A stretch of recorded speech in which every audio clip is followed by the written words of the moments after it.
Hello students, how are you? आप सभी लोग कैसे हैं? मैं Ashish Singh, your maths mentor. आज एक ऐसे विषय पे काम करने आए हैं, एक ऐसे विषय पे बात करने आए हैं जिस विषय के अंदर हमारे पास क्या है, बच्चे बहुत ज़्यादा परेशान रहते हैं कि सर चूज़ क्या करें। अभी समय भी ऐसा है कि कुछ बच्चों ने एग्ज़ाम अभी भी ख़त्म किया है, जो आपका अगस्त सीज़न होता है या फिर आपका जो सितंबर रहता है, यहाँ पर एक नया सेशन स्टार्ट होता है, कॉलेज ख़त्म होते हैं या फिर कॉलेज स्टार्ट होते हैं। ठीक है, बच्चे आपने 12th का एंड करने के बाद अपने लिए करियर की सोच रखते हैं कि 10वीं 12वीं के बाद भी करियर स्टार्ट कर सकते हैं कि नहीं कर सकते हैं, या फिर ग्रेजुएशन के बाद करियर स्टार्ट कर सकते हैं कि नहीं कर सकते हैं। तो ये सभी बातें, और जब वो ग्रेजुएशन के लिए आगे जाते हैं तो साथ साथ एग्ज़ाम भी देना चाहते हैं, या फिर ग्रेजुएशन के बाद जब जाते हैं तो सोचते हैं कि क्या पढ़ें, या तो हम एसएससी पढ़ लें या तो हम बैंक पीओ पढ़ लें। इनमें से पढ़ना क्या है, क्या बेटर रहेगा, हमारे हिसाब से क्या सूट करता है। तो इन सभी बातों के बारे में चर्चा करेंगे।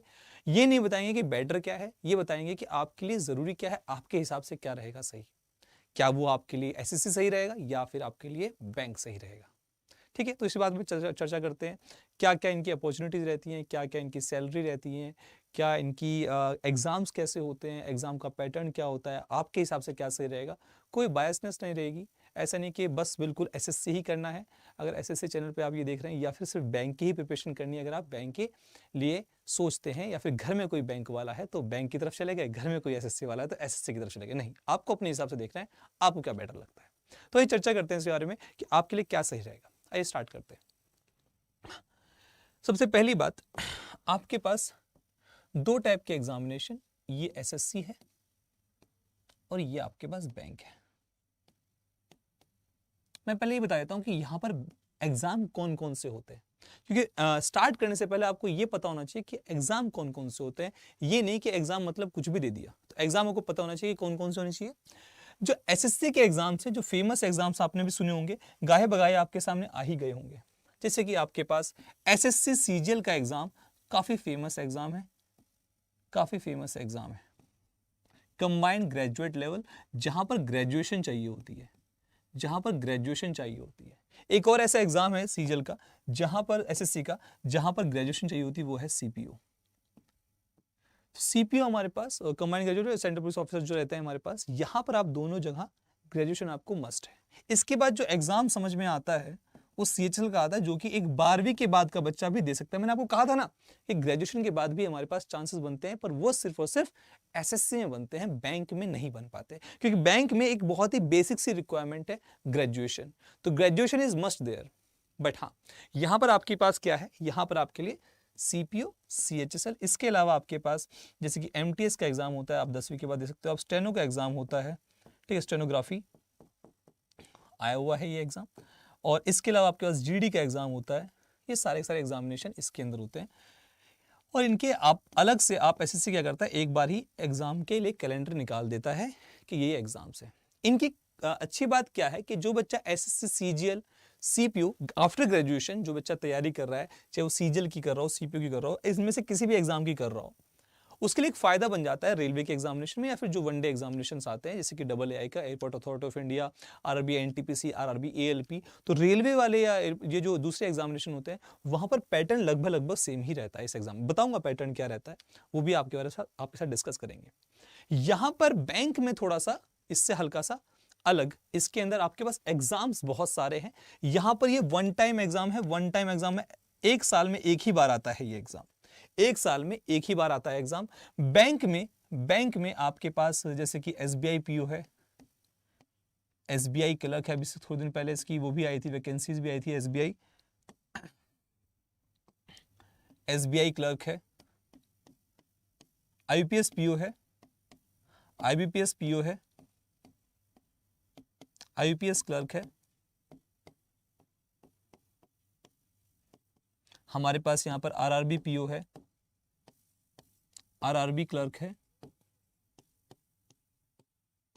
अभी कुछ ही दिनों पहले एक वैकेंसी आई थी एनआईसीएल की, ठीक है, और एफसीआई की वैकेंसीज रहती हैं, ठीक, एलआईसी की वैकेंसीज रहती हैं। इसके अलावा RBI grade B assistant, RBI grade B किया देती है, ठीक है। ये सारे हमारे पास और भी इधर उधर के एग्जाम्स जैसे होते रहते हैं बैंक के एग्जामिनेशंस में। तो ये आपके पास इंपॉर्टेंट एग्जाम्स हैं।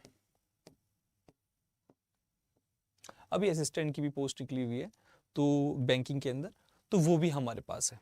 ये सारी पोस्ट हमारे पास बैंकिंग के हैं।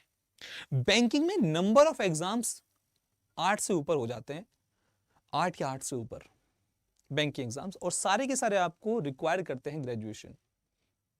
ठीक, अब इनकी जरा सिलेबस के बारे में बात कर लेते हैं कि हमारे पास अगर एसएससी की बात करता हूं, एसएससी की बात करता हूं तो एसएससी के अंदर मेरे दोस्तों, एसएससी के अंदर फ्रेंड्स हमारे पास मैथ्स है, और मैथ्स के अंदर हमारे पास अर्थमेटिक आती है, प्लस हमारे पास एडवांस आती है। बात करेंगे अर्थमेटिक और एडवांस के बारे में, ये हमारे पास है। मेन टॉपिक हमारे पास ये रहता है, और सभी के अंदर सेम पैटर्न भी रहता है। अब तो खैर सीजीएल और सीएचएल का पैटर्न चेंज कर दिया, वरना इसके अलावा सारा पैटर्न सेम रहता है एग्जाम लेने का।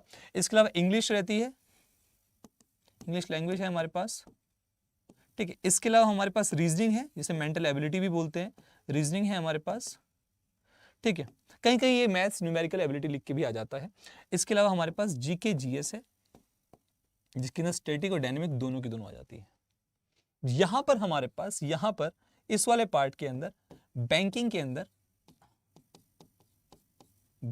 अंदर आपके पास वही मैथ्स, पर यहां मैथ्स में कैलकुलेशन पार्ट, आपका कैलकुलेशन पार्ट, दूसरा आपकी अर्थमेटिक आपकी, और तीसरे आपकी डीआई। ये 3-4, यहां पर थोड़ा मैथ्स थोड़ा सा कंसाइज होता है, क्रिस्प होता है यहां पर मैथ्स, ठीक है। इंग्लिश हमारे पास, इंग्लिश लैंग्वेज हमारे पास यहां पर रीजनिंग थोड़ी, अगर सीजीएल के हिसाब से या एसएससी के हिसाब से, सीजीएल मेरे मुंह से निकल रहा है क्योंकि एक बहुत ही प्राइम एग्जाम है इसका, अगर मैं इसके यहां से इसके हिसाब से देखूं रीजनिंग, तो रीजनिंग इन दोनों में जो डिफरेंस आता है एग्जाम में, रीजनिंग के एग्जाम में, तो काफी डिफरेंस है। यहां पर लेवल थोड़ा सा अभी अप किया है सीएचएल के अंदर, एसएससी सीजीएल और सीएचएल के अंदर। यहां पर रीजनिंग थोड़ी सी ब्लड रिलेशन या डायरेक्शन या फिर आपके पास पजल्स थोड़ा सा हैवी आ जाता है, प्री में भी मेंस में थोड़ा सा और लेवल ऊपर चला जाता है। और यहां पर जनरल अवेयरनेस,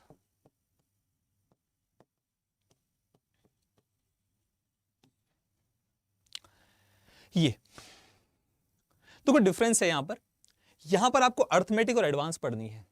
जो भी बच्चा ग्रेजुएशन करने के बाद आता है, या नॉर्मल बच्चा भी होगा जो एमटीएस जीडी या फिर आपका ये एमटीएस वाला बच्चा भी, जो अभी मैं बता रहा हूँ, रियलिटी बता रहा हूँ, एमटीएस में भी हो, जीडी में भी हो, जो भी क्वेश्चन जीडी में आ रहे हैं, या फिर जो क्वालिफाइंग वाला एमटीएस के अंदर है, या फिर मेरे दोस्तों आपके पास जो सीएचएसएल है या फिर सीपीओ है, सीपीओ में तो 50 क्वेश्चन आते हैं मैथ्स के प्रीलिम्स में ही, सीजीएल में आपके 25 क्वेश्चन आते हैं। तो आपके पास जो लेवल है मैथ्स का, यहां पर थोड़ा सा बढ़ जाता है, मैथ्स थोड़ा सा वास्ट है। इसके अंदर आप देख सकते हैं कि इसके अंदर अर्थमेटिक जैसे प्रॉफिट लॉस परसेंटेज, ये सब तो रहता ही है नॉर्मल। एडवांस पार्ट में geometry, trigonometry, algebra, coordinate geometry, mensuration और साथ साथ नंबर सिस्टम जो बच्चे मानते हैं, और डीआई भी आती है इसके अंदर, पर वो सब थोड़ी सिंपल रहती है। बट हाँ, ध्यान देना यहाँ मैथ्स थोड़ा सा बहुत बड़ा है, और यही एग्जामिनेशन के अंदर, चाहे वो सीजीएल का हो, सीएचएसएल का हो, एमटीएस का हो, किसी का भी एग्जामिनेशन जहां पर मैथ्स पूछी जा रही है, वहां पर वही मैथ्स आएगी, और क्वेश्चन ऊपर नीचे लेवल थोड़ा बहुत रहता है। हाँ, इसके मेंस में थोड़ा सा लेवल ऊपर हो सकता है, सीजीएल के मेंस में जो अच्छा पेपर है, प्राइम पेपर है, जो सबसे बड़ा पेपर है, जो आपको ग्रेड पे या फिर सैलरी सबसे ज्यादा देता है, वो यही देता है। बट आपके पास ये सिलेबस रहेगा यहां पर आपके पास। अच्छा, इसमें डिफरेंस क्या है, इंग्लिश लैंग्वेज का भी है। मोस्टली यहां पर आपको फिलर्स पूछे जाएंगे, या फिर आपको एंटोनिम सिनोनिम पूछे जाएंगे, वन वर्ड सब्स्टिट्यूशन पूछा जाएगा, या फिर ग्रामेटिकल रूल्स पूछे जाएंगे।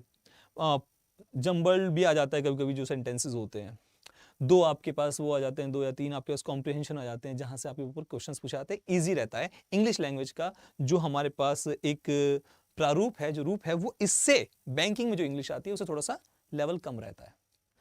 अगर मान लो पढ़ने के सब जिसके बिल्कुल ही इंग्लिश वो है नील है, तो वो इसके लिए जा सकते हैं एसएससी के लिए, क्योंकि यहां पर इंग्लिश आप डेवलप कर सकते हो। यहां पर थोड़ा सा शॉर्ट नोटिस एग्जामिनेशन है, क्योंकि यहां पर अगर आपको जल्दी एग्जामिनेशन क्लियर करना है तो you can go for banking. यहां पर कोई वो नहीं है कि नहीं आपको बैंकिंग के लिए जाना है, यहां पर आपको एसएससी के लिए जाना है। आपके लिए सही ये रहेगा कि देखो, इंग्लिश लैंग्वेज आपको यहाँ पर वास्ट, और बिल्कुल आपको रीडिंग पर ध्यान देना है। यहाँ पर रीडिंग बार बार करनी है, यहाँ पर अच्छे टाइप के क्वेश्चंस पूछे जाते हैं, तो इंग्लिश लैंग्वेज यहाँ पर अच्छी, ठीक है। रीजनिंग आपको मैंने बता दिया। जनरल अवेयरनेस जैसे बैंकिंग के बारे में या फिर करंट अफेयर्स, वो आप यहाँ पर आपको पूछा जाएगा, और ये क्योंकि मेंस में आती है, और ये हमारे पास वही कैलकुलेशन मतलब स्पीड मैथ्स आपकी है, जो जल्दी जल्दी आपके अप्रोक्सीमेशन हो गया, सिंप्लीफिकेशन हो गया, नंबर सीरीज हो गया, ये सारे क्वेश्चंस आते हैं आपके पास, ठीक है। तो इस टाइप के क्वेश्चंस यहाँ पूछा जाते हैं। उसके अलावा जो अर्थमेटिक है वो तो पूछी जाती है, और साथ साथ हमारे पास डेटा इंटरप्रिटेशन, ये मैथ्स के अंदर है। थोड़ा मैथ्स थोड़ा छोटा है, इसके बजाय थोड़ा जल्दी जल्दी करना पड़ता है इसके अंदर, और ये इंग्लिश लैंग्वेज, रीजनिंग और जनरल अवेयरनेस। तो आपके लिए बेटर क्या रहेगा, आपको अगर मैथ्स आपकी थोड़ी सी ठीक नहीं है, आपको लगता है थोड़ा ज़्यादा पढ़ना पड़ेगा, तो आप मैथ्स बैंकिंग के लिए तरफ से आ सकते हैं। आपको लगता है इंग्लिश थोड़ी सी मेरी वीक है, तो ये आपके पास है, क्योंकि सीपीओ में जो सीपीओ का एग्जामिनेशन यहाँ पर आपके पास BSF, ITBP, CRPF, CISF, Delhi police जो आपको मिलती है सीपीओ के थ्रू, वहां पर आपके पास इंग्लिश का रोल बढ़ जाता है, तो उस एग्जामिनेशन में आपके पास इंग्लिश का रोल है, ठीक। यहां पर इन दोनों ही एग्जामिनेशन में प्री और मेंस होता है। बेसिकली आपके पास जो सीजल का एग्जामिनेशन और सीपीओ का एग्जामिनेशन, वहां प्री और मेंस, सीपीओ में मेडिकल भी होता है, ठीक है। तो हमारे पास, मैं आपको बता देता हूं, यहां पर आपके पास एसएससी एग्जामिनेशन में सीजीएल को छोड़ दें तो सीजीएल आपके पास है, इसमें प्री और मेंस होता है। प्री में भी मैथ्स, इंग्लिश, रीजनिंग, जीएस पूछी जाती है, और मेंस में भी मैथ्स, रीजनिंग, इंग्लिश, जीएस पूछी जाती है, कोई भी कोताही नहीं है। साथ साथ कंप्यूटर भी पूछी जाती है और टाइपिंग भी होती है, कंप्यूटर भी पूछी जाती है और टाइपिंग भी होती है। तो यहां पर आपके पास प्री, मेंस, कंप्यूटर, टाइपिंग, ये सीजल के बारे में है। Pre English, reasoning, maths, GS वही सेम, और यहाँ पर भी English, reasoning, maths, GS, level ऊपर नीचे हो सकता है। कंप्यूटर पूछा जाता है, और फिर टाइपिंग भी। प्री और मेंस एग्जामिनेशन होता है, और काम खत्म, ठीक। सीपीओ के अंदर आपके पास प्री होता है और फिर मेंस होता है। मेंस में बस और बस इंग्लिश पूछी जाती है, प्री में वही 50 question 50 question 50 question, maths, reasoning, English, GS, और उसके अलावा भैया आपके पास फिर मेडिकल होता है, आपकी रनिंग रनिंग होती है इसके अंदर, हाई जंप, लॉन्ग जंप होता है, ठीक, और आपको 100 मीटर रेस भागनी होती है, और आपका मेडिकल फिटनेस सीपीओ के। सीएचएसएल के अंदर आपको नॉर्मल, आपके पास जो एग्जामिनेशन जो नॉर्मली बच्चे चुनते हैं, सीजीएल, सीपीओ और सीएचएल, इसके अंदर आपको प्रीलिम्स होगा बिल्कुल सीजीएल की तरह, और सीजीएल की तरह ही मेंस होगा, और इसके अंदर टाइपिंग बहुत इंपॉर्टेंट पार्ट प्ले करती है, ठीक। ऐसे आपका एमटीएस होता है, उसमें मैथ्स और रीजनिंग क्वालिफाइंग रहती है, उसमें जीएस और इंग्लिश इंपॉर्टेंट रहती है। और आपके जीडी का जो एग्जामिनेशन होता है, जो ग्राउंड ड्यूटी वाली जैसे नॉर्मली एग्जामिनेशन होते हैं, वहाँ पर आपको देखने को मैक्स टू मैक्स क्या मिलेगा, हिंदी आप ले सकते हैं, वहाँ पर आप रीजनिंग है आपके पास, वहाँ पर जीएस है आपके पास, तो ये सारे टॉपिक्स जीडी के अंदर है, ठीक। स्टेनोग्राफी में थोड़ा सा आपको स्टेनोग्राफी आपको स्किल सीखनी पड़ती है, वो हम कराते हैं, कोई दिक्कत नहीं है। ये हो गया एसएससी के एग्जामिनेशन के बारे में। बैंकिंग एग्जामिनेशन में ध्यान देना, बैंकिंग एग्जामिनेशन में जैसे कि SBI PO, SBI clerk, IPS PO, IPS clerk, ये वाले जो एग्जामिनेशन है, इसमें प्रीलिम्स और मेंस, पहले प्रीलिम्स क्लियर करेंगे फिर मेंस देंगे। वही प्रीलिम्स में आपके पास मैथ्स, रीजनिंग, इंग्लिश, ये सब आता है। मेंस में आपके पास जीए, जनरल अवेयरनेस ज़्यादा एक्स्ट्रा आ जाता है। पर यहाँ पर एक बात, खास बात यह है कि इसके अंदर एक आरआरबी पीओ का एग्जाम होता है और आरआरबी क्लर्क का। यहां पर आप है ना अपनी लैंग्वेज चूज कर सकते हैं, मतलब अगर आपको इंग्लिश नहीं लेनी तो आप हिंदी ले सकते हैं, अगर हिंदी नहीं लेगी तो रीजनल की जो लैंग्वेज होंगी वो ले सकते हैं। तो ये फायदा है यहाँ पर आरआरबी पीओ और आरआरबी क्लर्क के अंदर। तो ये दो एग्जामिनेशन ऐसे हैं जहां पर आपको फायदा मिल जाता है आरआरबी पीओ और आरआरबी क्लर्क का, जहां पर आप अपनी लैंग्वेज चूज कर सकते हैं, हिंदी या फिर जो भी रीजनल लैंग्वेज आपकी है।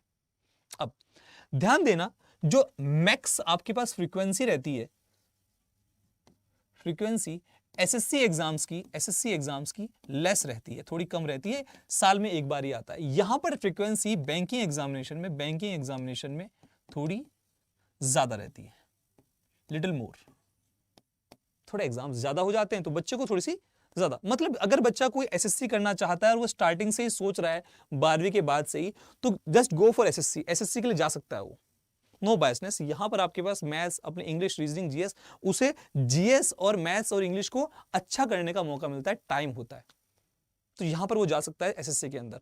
बट बैंकिंग के अंदर अगर आप चाहते हैं कि यार बैंकिंग में जा रहा हूं, ऑब्वियसली बात है ग्रेजुएट बच्चा जाता है, तो ग्रेजुएट बच्चा जाता है तो वो जल्दी से जल्दी 6 महीने में, क्योंकि ऑलरेडी वो ग्रेजुएशन कर चुका होता है, उसके माइंड पे प्रेशर होता है कि जल्दी से जॉब ले लेते हैं यार। तो अब if you want a job, अगर एक ऐसी जॉब चाहते हो जो आप जल्दी ले ले, तो ऐसी जॉब के लिए आप बैंकिंग ऑप्ट कर सकते हैं। यहां पर आप जल्दी से जॉब पा सकते हैं, जल्दी प्रोसेस होती है। यहाँ पर आपका प्री होगा, फिर टाइम के बाद मेंस होगा, अब तो खैर प्रोसेस थोड़ा जल्दी हो गया, बट स्टिल टाइम लगता है। तो मैंने खुद ये ऑब्जर्व किया है कि 2022 का एग्जाम अब तक जैसे ज्वाइनिंग का प्रोसेस चल रहा है, तो बच्चे ऐसे थोड़ा सा टाइम होता है, बट हाँ, पावर एसएससी रिप्रेजेंट्स पावर, और वर्क भी क्या रहता है इसमें, वर्क भी थोड़ा सा क्या रहता है, लेस रहता है। हाँ, इसमें ज्वाइनिंग का रहता है कि ज्वाइनिंग साउथ में आ सकती है, नॉर्थ वाले की साउथ में, साउथ वाले की नॉर्थ में, ईस्ट वाले की वेस्ट में, वेस्ट वाले की, वो आपकी रैंकिंग के ऊपर डिपेंड करता है किस जोन में, किस डिपार्टमेंट में जाना चाहते हो। इनकम टैक्स हो गया, सीबीआई हो गया, आईबी हो गया, एएसओ-एनसीएसएस, एमई हो गया, सीबीआई हो गया, अलग अलग डिपार्टमेंट्स हैं, अलग अलग मिनिस्ट्रीज हैं। तो आपको कहीं भी जो भी आपको अच्छी लगती है उसके हिसाब से, या फिर जो आपकी रैंक बनती है उसके हिसाब से मिनिस्ट्रीज मिल जाती है, ठीक। बट बैंकिंग में आपको जरूरी नहीं आपको कि ऐसा ही हो कि आपको अच्छा रीजन मिले। जैसे आरआरबी में है तो आरआरबी में आपको गांव के आसपास भी जा सकते हैं, सिटीज में भी होता है, एसबीआई, पीओ एसबीआई जैसे क्लर्क है, क्या नाम, या फिर जो भी आपको आईयूपीएस के थ्रू मिलते हैं, वहां पर आपको सिटीज या फिर आपको टाउन्स मिल सकते हैं, ठीक। तो रीजन्स तो भैया दोनों में ही ऐसा है, ऐसी कोई बात नहीं है कि यहाँ पर आपको ज्वाइनिंग बिल्कुल मस्त तरीके से बढ़िया सिटीज में मिल जाएगी और यहाँ पर ऐसा नहीं होगा, या फिर यहाँ पर अच्छी सिटीज मिल जाएगी और यहाँ पर ऐसा नहीं होगा। तो ज्वाइनिंग के मामले में, जहां के मामले में, जहां पर भी ज्वाइनिंग होंगी तो वहां पर उनके मामले में दोनों सेम से ही है, ठीक। तो ऐसा कुछ ज्यादा डिफरेंस नहीं आता इनके अंदर। हाँ, सैलरी जो होती है यहाँ पर, क्लर्क की जो सैलरी होती है, क्लर्क की सैलरी जो यहाँ होती है, वहां पर ये जो एमटीएस की या फिर जीडी की या फिर जो सीएचएस में जो सैलरी है, उनकी सैलरी से, जो ये नॉन ग्रेजुएशन वाले जो पेपर्स हैं उनकी सैलरी से क्लर्क की सैलरी, बैंकिंग में जो क्लर्क की सैलरी होती है वो क्या होती है, ज्यादा होती है। आई थिंक 30-35 प्लस होती है, जो है ना, ये प्लस होती है। यहां पर सैलरी जो होती है एमटीएस जीडी की वो 25-20 अराउंड होती है। तो इनकी सैलरी जो होती है ज्यादा। हाँ, सीएचएल की सैलरी हो सकती है, सीएचएल की सैलरी हो सकती है 35 प्लस, क्योंकि वो है भी 12वीं प्लस, बट वो मिनिस्ट्री पे भी डिपेंड करता है आप किस सिटी में हो, क्योंकि यहाँ पर एसएससी में XYZ सिटी होती है और यहाँ पर आपके ग्रेड पे चलते हैं, यहाँ पर आपके ग्रेड पे नहीं चलते। जैसे यहाँ पर 4200 grade pay, 4600 grade pay, 5400 grade pay, 2800 grade pay, 2400 grade pay, यहाँ पर ग्रेड पे आपका नहीं है, वो थोड़ा बैंक के हिसाब से रहता है, ठीक। और ऑब्वियसली बात है, बैंक पीओ की सैलरी 50 से 60 हजार तक, वो आपकी बैंक पीओ की जो पीओ की सैलरी रहती है वो 50 से 60 हजार तक आप ले सकते हो। दोनों ही जॉब्स के अंदर आपको अच्छा फील होगा। अगर आप उस जॉब पे पाना चाहते हो, बैंक की जॉब पाना चाहते हो वो बहुत बेस्ट है, एसएससी की जॉब पाना चाहते हो वो बहुत से अच्छी जॉब है। कोई ऐसा कुछ नहीं है कि डिफरेंट मतलब आपको लगेगा कि यार उसकी एसएससी की जॉब है तो उसकी ज्यादा बेटर है, बैंक की जॉब है तो उसकी कम है। आपकी एस्पायरेशन क्या है, आपका मन क्या है? आपको एक ऐसी जॉब चाहिए जहां पर चाहते हो कि आप मिनिस्ट्री का नाम बोले तो भैया रोला हो, भोकाल हो हमारा कि मैं इनकम टैक्स डिपार्टमेंट में काम करता हूं या फिर मैं जीएसटी भवन में काम करता हूं, जीएसटी उसमें इंस्पेक्टर हूं मैं। तो अगर आपको भोकाल जमाना है, साथ साथ काम करना और मिनिस्ट्री का मतलब आपको दिखाना है, तो ये आपके लिए जॉब बढ़िया है और आपके लिए जा सकते हो, कोई ज़्यादा डिफरेंस नहीं। यहाँ पर आपको एक 9 to 5 जॉब मिलती है कि गए और काम किया और वापस आ गए, एक मतलब formal shoes, formal shirt, formal pant आराम से पहन के मस्त बन के गए और आपने काम किया, वापस आ गए। सिमिलरली यहाँ पर आपको इनकम टैक्स जैसे डिपार्टमेंट में आपको वर्दी मिल जाती है, इनकम टैक्स इंस्पेक्टर को, जीएसटी इंस्पेक्टर को मिल जाती है, प्रिवेंटिव ऑफिसर को मिल जाती है यहाँ पर वर्दी, सीबीआई है इसके अंदर। तो वो सब चीज़ें आपको assistant section officer, central secretary services में वो सब चीज़ें हैं, पावर है इसके अंदर, थोड़ा सा पावर रिफ्लेक्ट करने का। अब तो खैर फेसलेस होगी काफ़ी चीज़ें, बट फिर भी कुछ जॉब्स ऐसी हैं जो पावर को रिफ्लेक्ट करती हैं, जो लोगों को लगता है कि हाँ इसके अंदर पावर है, इस मिनिस्ट्री में है तो इसके अंदर पावर होगा। यहाँ पर मिनिस्ट्री का कोई चक्कर नहीं, यहाँ पर नॉर्मल बैंक पीओ है, ठीक है, प्रोबेशनरी ऑफिसर है और साथ साथ हमारे पास क्लर्क है। तो दोनों जॉब के बारे में मैंने आपको बताया। सैलरी के बारे में बताया कि इसकी सैलरी जो एसएससी वालों की जो सैलरी रहती है, मैक्स टू मैक्स जो एसएससी वालों की सैलरी रहती है, वो सीजल वाली सैलरी हमारे पास एसएससी की बात करूं या सीपीयू की सैलरी जो रहती है वो हमारे पास जैसे ग्रेड पे होता है, जैसे 2400 ग्रेड पे हो गया, इनकी सैलरी हमारे पास लगभग कितनी बन जाती है, 40,000। 2800 ग्रेड पे हो गया तो यहाँ पर हमारे पास सैलरी बन जाती है 50,000। 4200 ग्रेड पे हो गया, यहाँ पर सैलरी 65,000 तक बन जाती है। 4600 ग्रेड पे हो गया, जैसे कि जो इनकम टैक्स इंस्पेक्टर होते हैं या जीएसटी इंस्पेक्टर्स होते हैं या फिर सीबीआई में या फिर एएसओ इन सीएसएस एमईए में होते हैं, उनकी ये ग्रेड पे होता है। सबसे हाईएस्ट ग्रेड पे ये गेजेटेड ऑफिसर होता है इसके अंदर। इसकी एक और अच्छी बात है कि यहाँ पर ये गेजेटेड ऑफिसर बन जाता है सीजल के अंदर आके 4800 ग्रेड पे, जहाँ पर 75,000 प्लस सैलरी होती है, 75,000 प्लस सैलरी होती है इसकी, डबल एओ, डबल असिस्टेंट ऑफिसर की और असिस्टेंट अकाउंट ऑफिसर की, ठीक है। सीपीओ के अंदर वही आपके पास यहाँ पर दिल्ली पुलिस में जॉब लग सकती है, यहाँ पर आपके सीआईएसएफ में जॉब लग सकती है, जो सबसे टॉप मोस्ट जॉब्स हैं सीपीओ के अंदर। सिमिलरली सीएचएस के अंदर भी सेम मिनिस्ट्रीज हैं। बट यहाँ पर आपको अगर मैं बात करूँ, बैंक की बात करूँ, तो बैंक के अंदर आपको सैलरीज 60 प्लस या मोस्टली 50K to 60 के अराउंड रहेगी बैंक पीओ की, ठीक है।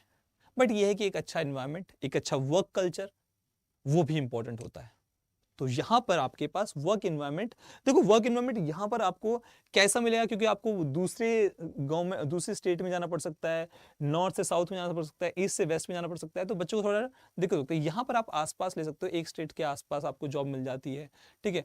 तो ऐसा कोई वो नहीं है, ऊपर से वर्क कल्चर ऐसा रहता है, आसपास बिल्कुल साथ साथ बैठे रहते हैं कि ऑफिस में आपने देखा भी होगा बैंक में जाके, तो थोड़ा वर्क कल्चर का हल्का सा डिफरेंस आ जाता है। और सैलरीज अच्छी भी होती हैं, 60 अब 60 के प्लस भी मिल जाती है सैलरी, और अच्छा आपको एक जल्दी जॉब मिल जाती है, ठीक है। तो ये सब कुछ मैंने आपको बताया। अब आपको डिसाइड करना है कि आपको बैंक लेना है, एसएससी लेना है, आपके लिए क्या इंपॉर्टेंट है, आपके हिसाब से क्या सही रहेगा, ठीक। इसके लिए आप अगर चाहते हैं पढ़ना, तो हमारी तरफ से एक बहुत सिंपल सी एक कोशिश है आप सभी लोगों तक एक बात पहुंचाने की कि adda247.com, आप adda247 आपके लिए क्या चाहता है कि एक बच्चे को एक आइडिया लग जाए कि एग्जामिनेशन कैसे हो रहा है। तो आप adda247.com पे जा सकते हैं, एसएससी पे जा सकते हैं, या फिर आप बैंकिंग पे जा सकते हैं, जो भी चाहते हैं। और ये महापैक से, जहां पर आपको एनआरए सीईटी का भी महापैक मिल जाता है और एसएससी का भी महापैक मिल जाता है। तो अगर आप चाहते हैं कि आप एग्जामिनेशन की तैयारी करें, तो ये महापैक आप ले सकते हैं एग्जामिनेशन की तैयारी करने के लिए। कुछ नहीं करना, you can use the code Y763, you can use the code Y763, और Y763 लगाकर आप कोर्स खरीद सकते हैं। चाहे वो एनआरए सीईटी जो आने वाला है, बैंकिंग एसएससी, उसके अंदर आपको दोनों के दोनों मिल जाएंगे, या फिर आप एसएससी का ले सकते हैं, और सिमिलरली आप बैंकिंग में ले सकते हैं। कैसे? adda247.com पे जाइएगा और आप क्या करना, use the code Y763 for the maximum discount, ठीक। आई होप आपको ये बातें सब कुछ समझ में आई होंगी जो मैंने आपको बताई, ठीक। और आप adda247.com पे चले जाना, आपको सारी की सारी इंफॉर्मेशन वहां से मिल जाएगी, ठीक है। सारी इंफॉर्मेशन वहां से आपको मिल जाएगी।